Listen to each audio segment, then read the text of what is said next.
Knoxville had been growing really since 1870. After the Civil War, freed slaves had come in from the countryside looking for a new life. So had rural whites. There's a post-war population explosion.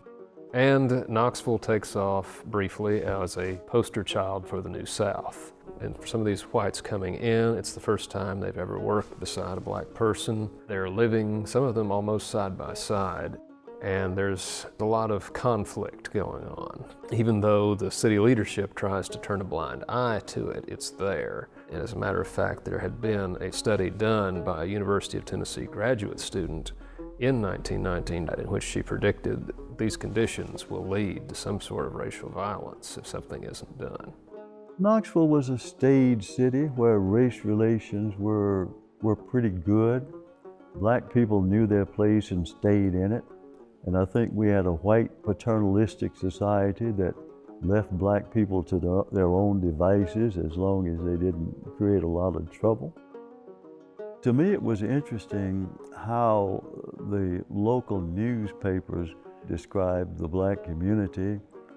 For example, the corner Vine in Central was a place where there were a number of black establishments, whether they were grocery stores, or taxi cab companies, or shoe shine parlors. That area was described as Little Harlem. And of course, that's kind of a compliment because Harlem was a very thriving place in New York City, and to be compared to that, I think had to be received as a compliment. Well, 1919 was a very volatile year all across the country. It was certainly just after the end of World War I, and there were a number of black men coming back to this country, having fought overseas, and they were coming back into a racial situation that they just couldn't appreciate because they had some measure of freedom and dignity overseas, but had to come back to this country and suffer from racial indignities. And consequently, there were a number of race riots throughout the country. My memory tells me that there were at least 25 of them across the United States.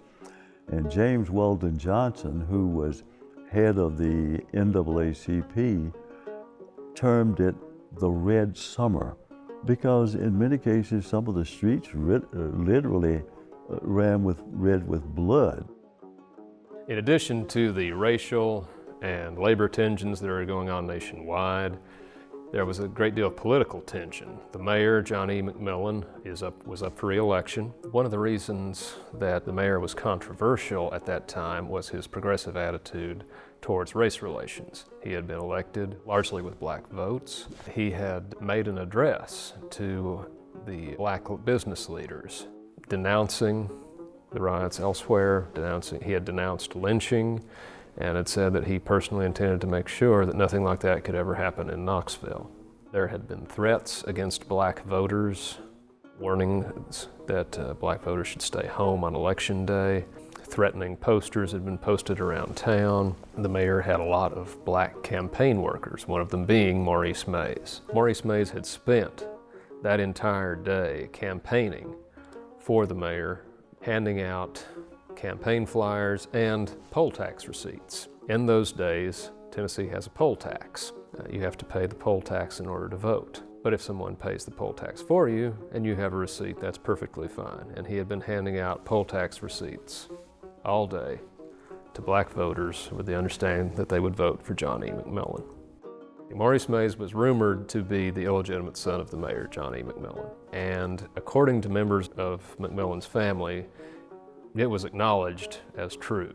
His mother had been a young maid who left Knoxville shortly after his birth. He was about 6 months old when he was adopted by William and Frances Mays.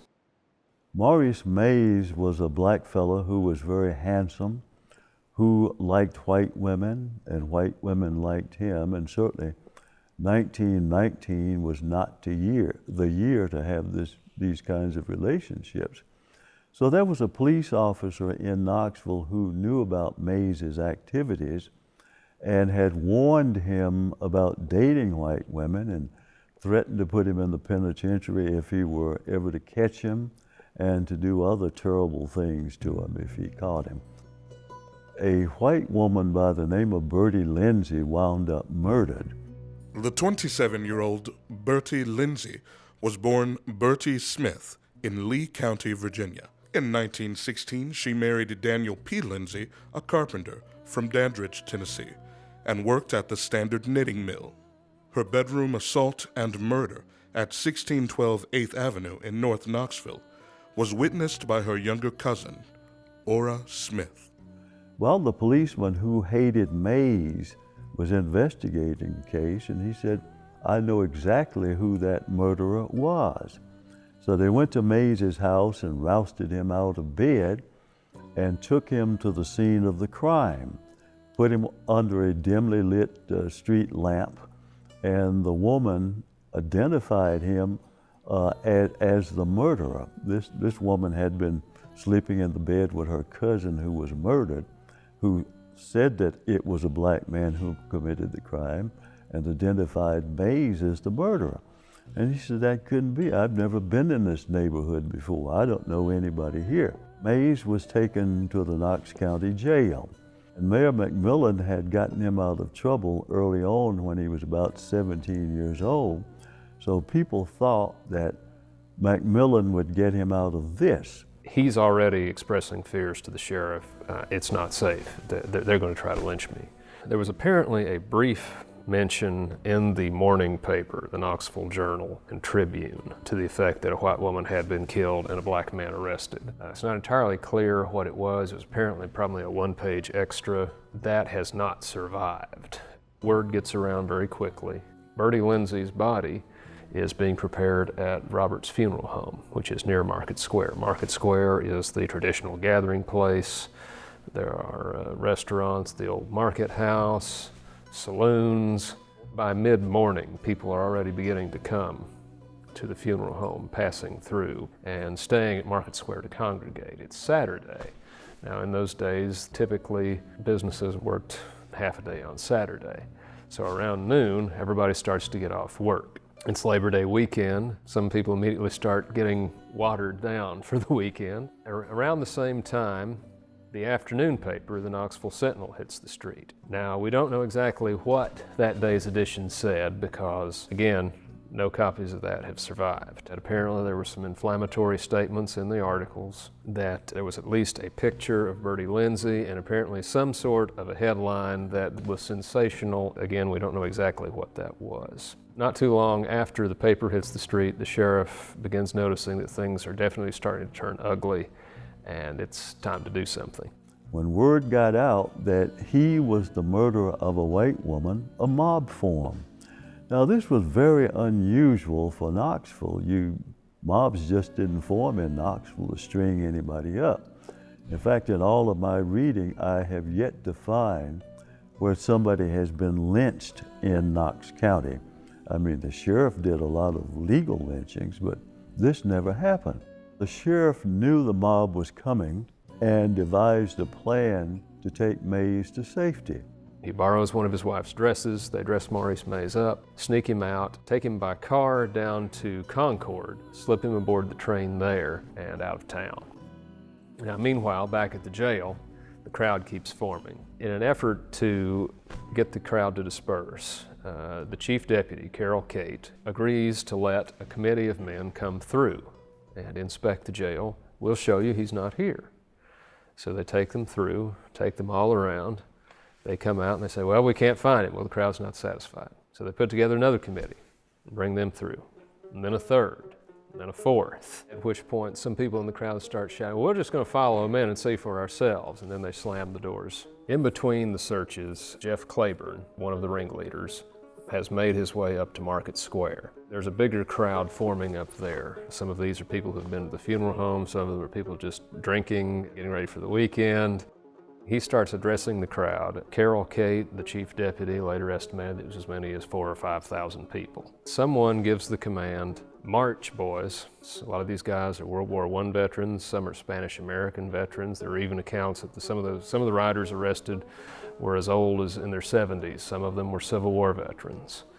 They marched down Market Street, counting off, military style, until they just basically surround the jail. They refuse the final offer to search, and at that point, they tear down a telephone pole, start using that as a battering ram. The main doors hold, but there's a side door that proves to be a little bit weaker, and finally use dynamite to blast their way in. Once they're inside, it's a free-for-all. Most of the deputies basically give up, stand back. They know they're outnumbered. They turn all the prisoners loose.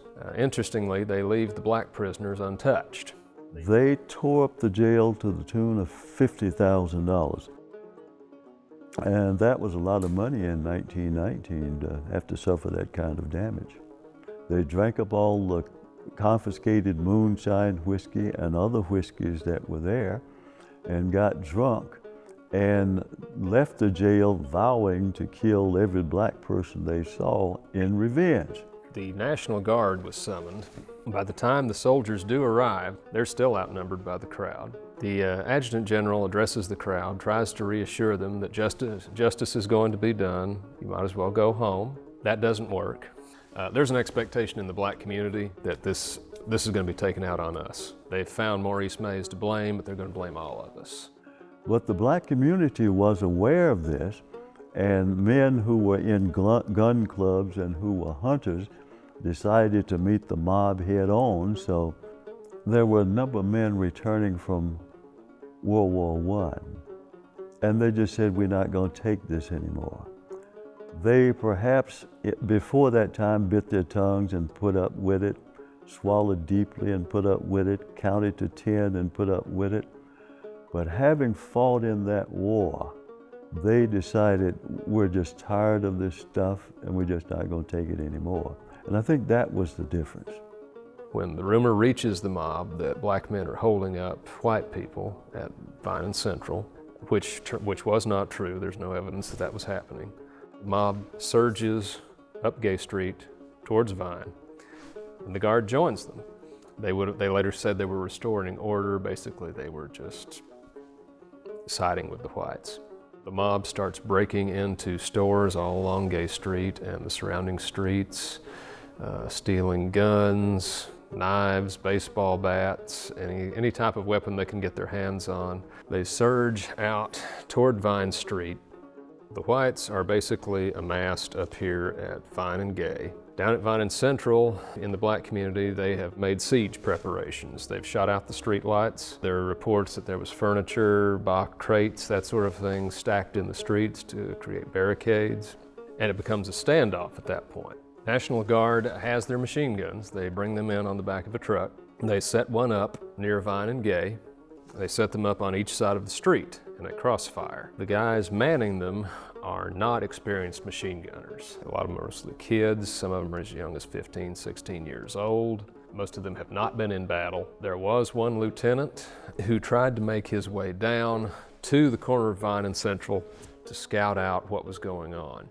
He gets wounded by fire from the black side, staggers out into the street. Someone in the mob screams, "Let them have it." And at that point, one of the machine gunners panics and basically just starts spraying the street with bullets. He's caught in the crossfire and almost literally sawn in half. And it takes several minutes for the officers to get the machine gun crew back under control. The main fighting near Vine and Central lasts for several hours, at least up into the morning of the following day. There was fighting all along Central Avenue, which was essentially the border of the black community. People were fighting on the bridges. There are accounts of the black men trying to literally charge the machine gun nests, World War I over-the-top style, and being mown down. At some point during the battle, it starts to rain. The general description from both sides was that Vine Avenue was a river of blood. The real toll is probably never going to be known. The official count was first 5, then 2. One casualty being Lieutenant Payne, the other being Joe Etter, a black Spanish-American veteran storekeeper who was acknowledged as one of the leaders on the black side. How many more? There are all kinds of accounts. Every time I hear the story, somebody has added something to it, and it gets so ridiculous. For example, I heard from somebody else that when they were building the city-county building, that they unearthed this mass grave, and somebody said it was from bodies from the race riot of 1919. I've heard that. And I've heard so many stories about it that really just don't add up. And so the more people hear about it 20th hand, the more the story is embellished. Knoxville is under basically martial law for the next few days, pretty much through the Labor Day weekend. Mayor authorizes special deputies, dozens of people deputized, issued guns and asked to basically patrol their communities. There's some question as to how much order the special deputies actually kept and how much disorder they actually started. There were rumors of, in white communities, of invasions by roaming bands of armed black men. Same thing happened in the black community, accounts of roving bands of white men running around. The phone rang off the hook at the police department for the next few days with reports of all these things, and the majority of it was not true. Most of the guns taken during the break-ins on Gay Street never came back. The owners went so far as to run huge ads in the newspaper saying, "Please return our guns and you won't be prosecuted, no questions asked," but they never got it back. There was a trial. There was actually more than one trial. There was a mass indictment. There were 55 men and women, all of them white, ultimately arrested and charged with some role in the riot. All but 5 were acquitted. Charges against 3 were dropped before it ever got to the jury. The jury deadlocked on 2 men. Neither served more than a year's jail time. Maurice Mays is brought back to Knoxville. He was given a fairly sizable defense team of court-appointed lawyers. Chief counsel was Reuben Cates. There was William Yardley assisting. He also had 2 other lawyers, but Cates was the chief counsel. Prosecution was handled by the local district attorney, Rufus Minot. Within about a month or so of the riot, the jury deliberated about 18 minutes before finding him guilty of murder. The defense at the first trial made the effort to introduce testimony from some white women who were willing to testify that they had been assaulted in the same fashion as Bertie Lindsey and Ora Smith after Maurice Mays' arrest. The judge refused to allow that. That number would increase in later years. The attacks on women continued long after his arrest. Maurice Mays could handle the English language very well. In fact, when he was in prison, he wrote a number of letters to people across the country asking for support. He wrote poetry. There were people like James G. Beck in Knoxville, a prominent black person, who asked for help from the National NAACP to help them raise funds to help Mays with his defense. The NAACP had problems all across the country because there were at least 25 cities in turmoil with these race riots. And of course, there were other problems that the NAACP was concerned with. There were many, many lynchings in the United States that they were concerned with. So they just didn't have the money to share, even though there were a number of appeals from Knoxville to help the situation. But what intrigues me more than that is that there were prominent black men in Knoxville who had money, who could have contributed to the cause, but they did not. And I don't know whether they were intimidated, whether they thought there would be repercussions if they contributed to the cause. And the pastor at Mount Zion Baptist Church, who was heading up the fundraiser, said he didn't understand it either. He said there are these people of means, but they are as silent as clams. He's tried once, he's convicted. The judge gives the verdict his hearty approval and sentences Maurice Mays to death. By the second trial in 1921, the number of women who are willing to testify that they've been attacked in the same manner after Mays' arrest has increased to 15. And that includes one woman who says that the man stuck a gun in her face and said, "Lay still or I'll kill you like I did that Lindsey woman." Again, the judge refuses to allow that testimony. Again, he's convicted. Again, the defense appeals. This time they're turned down. The case goes before the governor now. Governor Taylor, won't you please come out to the prison to see me? I am eager and very anxious to explain to you personally some valuable information that you should certainly know. Please, allow me to urgently beg for your presence. Humbly yours, Maurice Mays, Death Chamber. He appealed to the governor and everybody else. The newly formed Knoxville NAACP got involved in the case, and they attempted to raise money for his defense, but none of that did any good. So Mays was eventually sent to the electric chair in March of 1922. And I always say that he really wasn't electrocuted for murdering the white woman, because I never saw any evidence of that in any of the court transcripts that I read. But he went to the electric chair for dealing with white women, which was a real taboo in 1919. So he paid with his life for that indiscretion rather than being convicted of the murder for which he was accused. There was a funeral in Knoxville, but there were people in Knoxville who didn't want the funeral here because they didn't want to stir up trouble. Finally, the pastor at Logan Temple, AME Zion, where his parents were members, agreed to conduct the funeral. When he got up to do the eulogy, he said, "You've all read the obituary, you know the story of the decedent. Undertaker, take charge." And that was basically the sermon at the funeral. Now, thousands of people attended. They walked past the casket, both blacks and whites. You know, what's happening in the first 2 decades of the 20th century to make it such a fertile moment for racial violence, mob violence of all kinds? The violence of the early 20th century seems to become almost predictable. And I think part of that is the way in which the justification for lynching becomes elevated to the point where it's incorporated into American popular music, into American popular film, like Birth of a Nation, D.W. Griffith's epic movie, which is really a call for white supremacy. What was being elevated was the idea that African American men were primitive, brutal, violent, and prone to transgress against whites, but especially white women.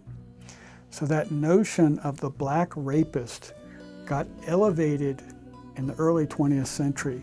And we can only imagine the effect of incorporating that image into a movie that was so unprecedented in its cultural impact. There's no way we can come up with a contemporary analogy. Birth of a Nation provided an incredibly visceral film rendition of the black threat. And that's 4 years before Knoxville, 4 years before the Red Summer.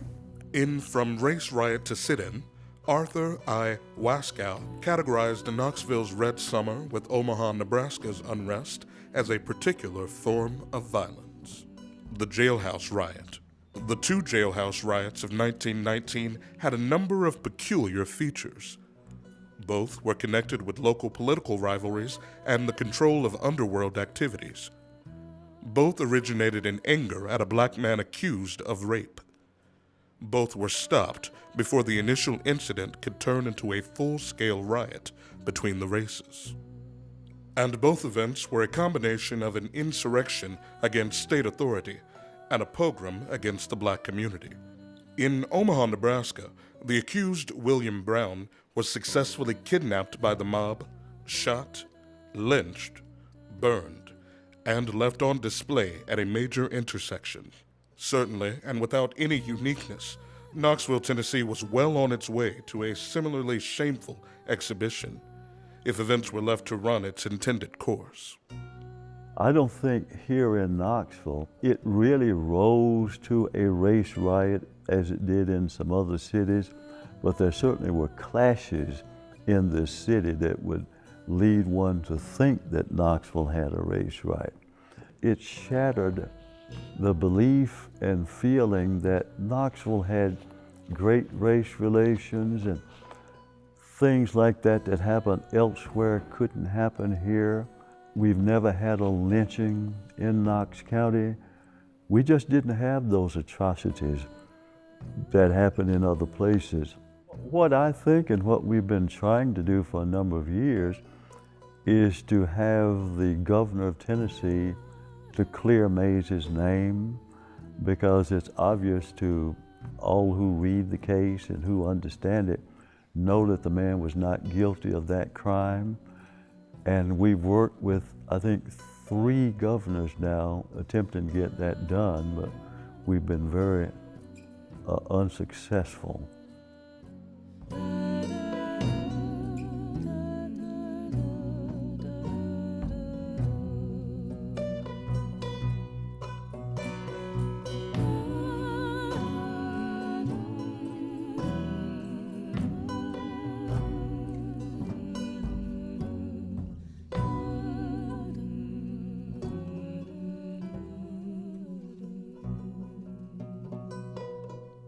Knoxville's Red Summer was made possible by support from the Open Society Foundation and from viewers like you.